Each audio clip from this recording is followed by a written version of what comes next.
نحمده ونصلي على رسوله الكريم اما بعد فاعوذ باللہ من الشیطان الرجیم بسم اللہ الرحمن الرحیم۔ میں غلام نبی منصوری آپ سے مخاطب ہوں۔ ہمارا سلسلہ تلقین غزالی اور اس میں باب توبہ سے امام غزالی کے شہرۂ آفاق تصنیف کیمیائے سعادت باب توبہ سے سلسلہ کلام اس طرح شروع کرتے ہیں کہ حضرت ابو سلیمان دارانی رحمۃ اللہ علیہ فرماتے ہیں، انسان کی نگاہ اگر کسی اور پر نہ بھی پڑے تو اسے رونے کے لیے یہی کافی ہے کہ اس نے اپنی عمر غفلت میں کیوں گزاری۔ اگر وہ انہی ایام گزشتہ پر ہی آنسو بہانے لگے تو مرتے وقت تک نہ رک سکے، ساری عمر رونے میں گزار دے پھر بھی اس کی حسرت نہ مٹ سکے۔ ہاں، اگر اسے قیامت تک زندہ رہنے کی مہلت میسر آ جائے تو وہ حشر تک ندامت سے آنسو بہاتا رہے۔ اور ایسے شخص کے بارے میں تمہارا کیا خیال ہے جس نے ماضی کی طرح مستقبل بھی تباہ کر ڈالا ہو؟ یاد رکھیے، اگر کسی کے قیمتی موتی ضائع ہو جائیں تو وہ ان کے لیے رونے لگے، اور اگر ان کے ساتھ ساتھ اسے سزا بھی دی جائے پھر تو اس کے لیے اور زیادہ رونے کا مقام ہے۔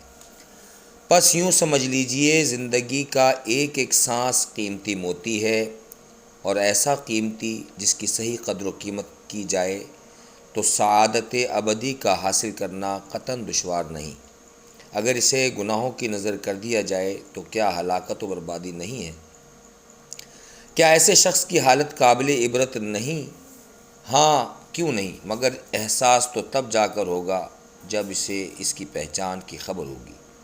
لیکن مصیبت تو یہ ہے کہ اس کی خبر ہوتی ہی تب ہے جب حسرت میں بھی ناکام ہو جاتا ہے۔ چنانچہ ارشاد باری تعالیٰ ہے، سورۃ المنافقون آیت نمبر 10، اور ہم نے جو کچھ تمہیں عطا فرمایا اس میں سے تم ہماری راہ میں بھی خرچ کرو، اس سے پہلے کہ موت تمہارے پاس آ جائے، پھر تم کہنے لگو، اے میرے رب، تو نے مجھے تھوڑی سی مدت کے لیے مہلت کیوں نہ دی تاکہ میں صدقہ دے کر صالحین میں جگہ پاتا۔ مفسرین اس کی تفسیر میں فرماتے ہیں، بندہ بوقت نزا ملک الموت کو دیکھتا ہے تو بڑی حسرت سے پکارتا ہے، پس اے ملک الموت، مجھے صرف ایک دن کی مہلت دے دو تاکہ میں توبہ کر لوں، کچھ استغفار اور عذر و معذرت سے کام لوں۔ ملک الموت ارشاد فرماتا ہے، تجھے اب ایک دن کی پڑی ہے، تجھے تو سینکڑوں دن دیے گئے، ہزاروں راتیں عطا کی گئیں، مگر تو نے تو غفلت کی انتہا کر دی، کوچ کا نکارہ بچ چکا، اب تجھے ایک لمحہ تک نہیں دیا جائے گا۔ تب وہ حسرت سے بھری گزارش پیش کرتا ہے، چلیں ایک گھڑی کی مہلت ہی دے دو، لیکن فرشتہ اجل پھر وہی کلمات دہراتا ہے۔ پھر اسے نا امیدی اور حسرت و یاس کے تلخ گھونٹ پینے پڑتے ہیں تو اس کے ایمان و ایقان میں بھی بے چینی کی لہر دوڑ پڑتی ہے۔ پھر اگر اس کا نام ازلی طور پر اشقیاء میں درج ہوتا ہے تو شک و اضطراب کی انہی ساعتوں میں اس کی روح قفس عنصری سے پرواز کر جاتی ہے اور بدبختی و بدنصیبی اس کا استقبال کرتی ہے۔ اور اگر وہ مقدر سے سعادت ازلی حاصل کر چکا ہوتا ہے تو کم از کم اس کا ایمان محفوظ رہتا ہے۔ چنانچہ ارشاد باری تعالیٰ ہے، قرآن مجید ترجمہ، اور ان کی توبہ نہیں جو برائیاں کرتے ہیں، اور جب ان میں سے کسی پر موت آ جاتی ہے تو کہتا ہے، اب میں توبہ کرتا ہوں، اور نہ ہی کافروں کی توبہ قبول ہوگی جو کفر پر مرے۔ علماء کرام فرماتے ہیں، ہر انسان کے دور دراز ہیں۔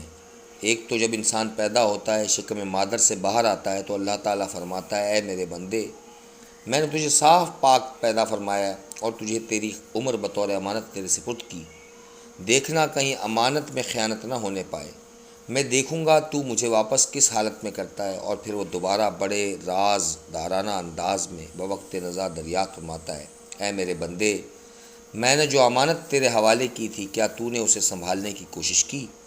اگر تو نے اسے میری ہدایت کے مطابق سنبھالے رکھا ہے تو تیرے لیے جنت تیار ہے، اور اگر ضائع کر چکا ہے تو جہنم تیرے انتظار میں ہے۔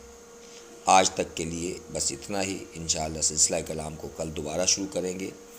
ہمارا یہ سلسلہ اس غرض سے کیا جا رہا ہے تاکہ معلومات کا کچھ نہ کچھ حصہ روزانہ ہم اپنے دماغ میں منتقل کرتے چلے جائیں، اور اس طرح یہی حاصل شدہ معلومات زندگی میں کسی موڑ پر ہمارے کسی کام میں آ سکے، ہمارے کردار کو راست باز بنا سکے اور ہماری نجات کا باعث بن سکے۔ امام غزالی رحمۃ اللہ تعالیٰ علیہ کی ان تعلیمات میں مہلکات سے بچنے کے لیے زبردست ترغیب موجود ہے، آپ بھی سنیے اور اپنے دوستوں کو بھی سنائیے۔ والسلام علیکم ورحمۃ اللہ وبرکاتہ۔